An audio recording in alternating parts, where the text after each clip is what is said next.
Hey Scallywags, welcome back to the channel. Today we're going to be going over 5 different carry positions, as well as I'm going to showcase 5 different Skallywag blades.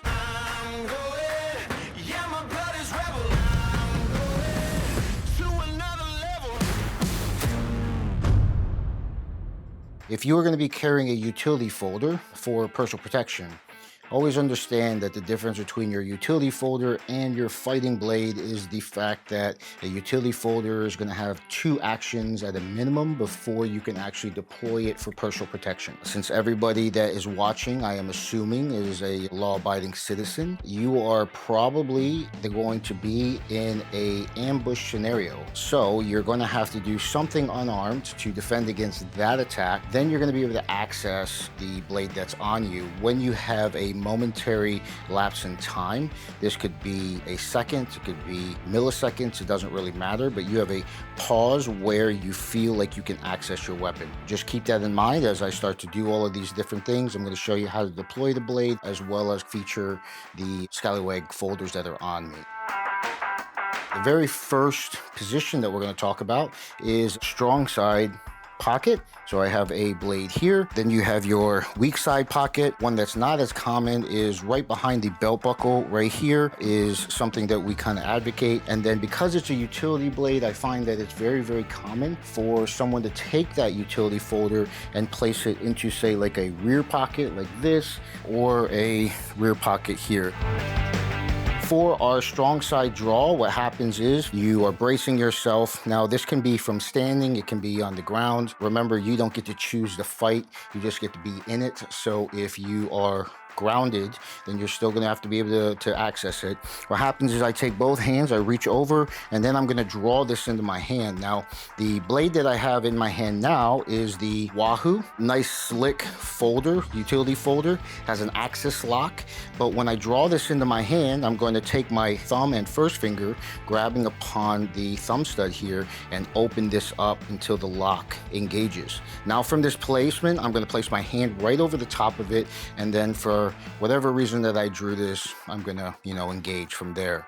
And so the reason that I have my other hand over the top is, even though in a real scenario, I would want to access my blade and then insert it into whatever's attacking me, because they should find out that I have a blade when it's inside of them. It's not exactly a good idea to draw a blade and use it for intimidation purposes.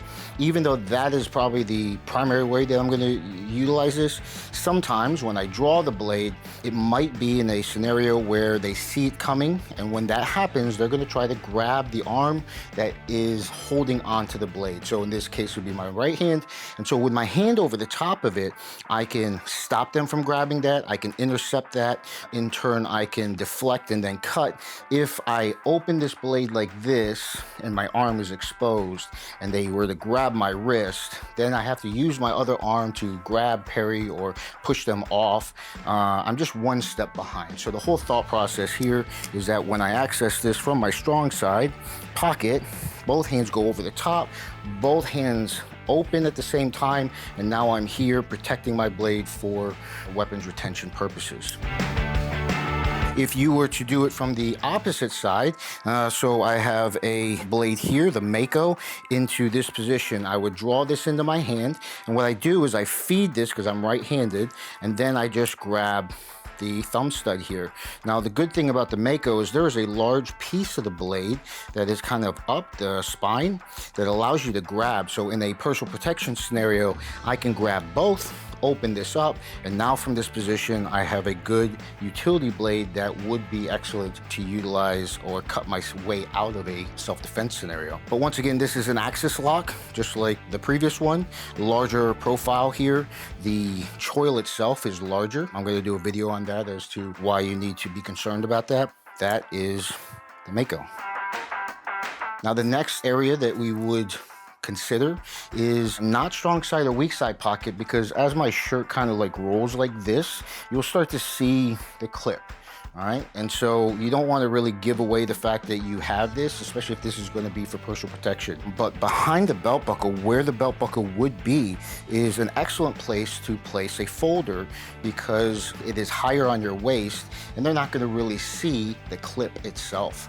And so you can draw right-handed or left-handed. So my left hand can reach and grab, my right hand can reach and grab. It's the exact same concept as if it was on one side or the other. For this one, I'm just going to draw with my left hand. This goes into my hand here. This is a Jolly Roger.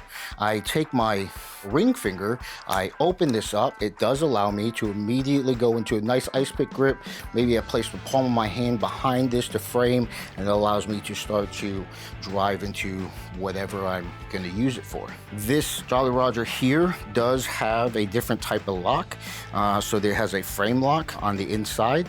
A lot of people really like that for personal protection versus, say, a liner lock, but that would be placed behind the belt buckle. Like I said before, the rear pockets, strong side and weak side, are options, especially if you carry another tool, whether that be a pistol or a fighting knife for actual personal protection. I know a lot of guys will place their utility folders in their rear pocket. So we're gonna go weak side, rear pocket here. I'm gonna reach back, grabbing this, and my other hand wants to be as close to it as possible. Even if I have to frame off of someone, draw this, I'm gonna bring this back into my hand. The Orca is the folder that I have, and so with this we have a flipper on the back. So if I were to draw this here, I can use my ring finger to open that there with the frame lock on the inside.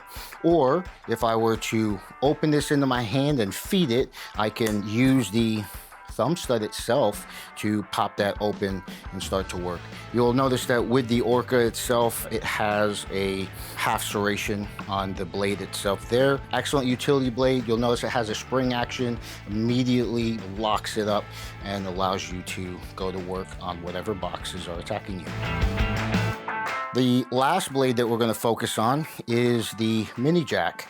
So this is a nice little blade, little baby blade. This is baby knife. She's gonna fuck you in the face now.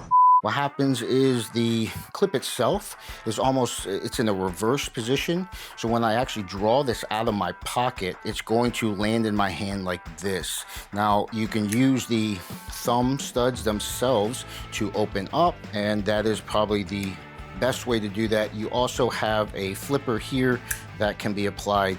You'll notice that even though it is a small folder, it does open really, really well off of just any motion. So if it were placed in my hand and I want to open this with both, I'm going to hear that click and it locks. With this one, you do have a liner lock on the inside, but this liner lock does go all the way across, and it is a very strong lockup. And then you have a finger stop. That way you don't have to worry about your hand sliding all the way down.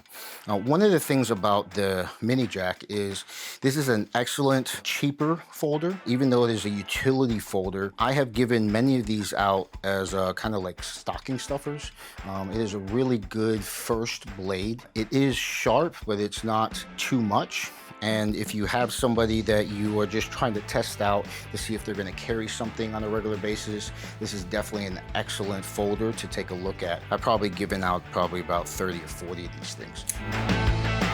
That's about it. If you enjoyed that content, but you want a little bit more tactical type training, consider checking out watch.eliteu.com. That's where I place a lot more actual step-by-step instruction on how to use folders as well as other tools to protect yourself. I hope you enjoyed it, and I'll see you in the next video.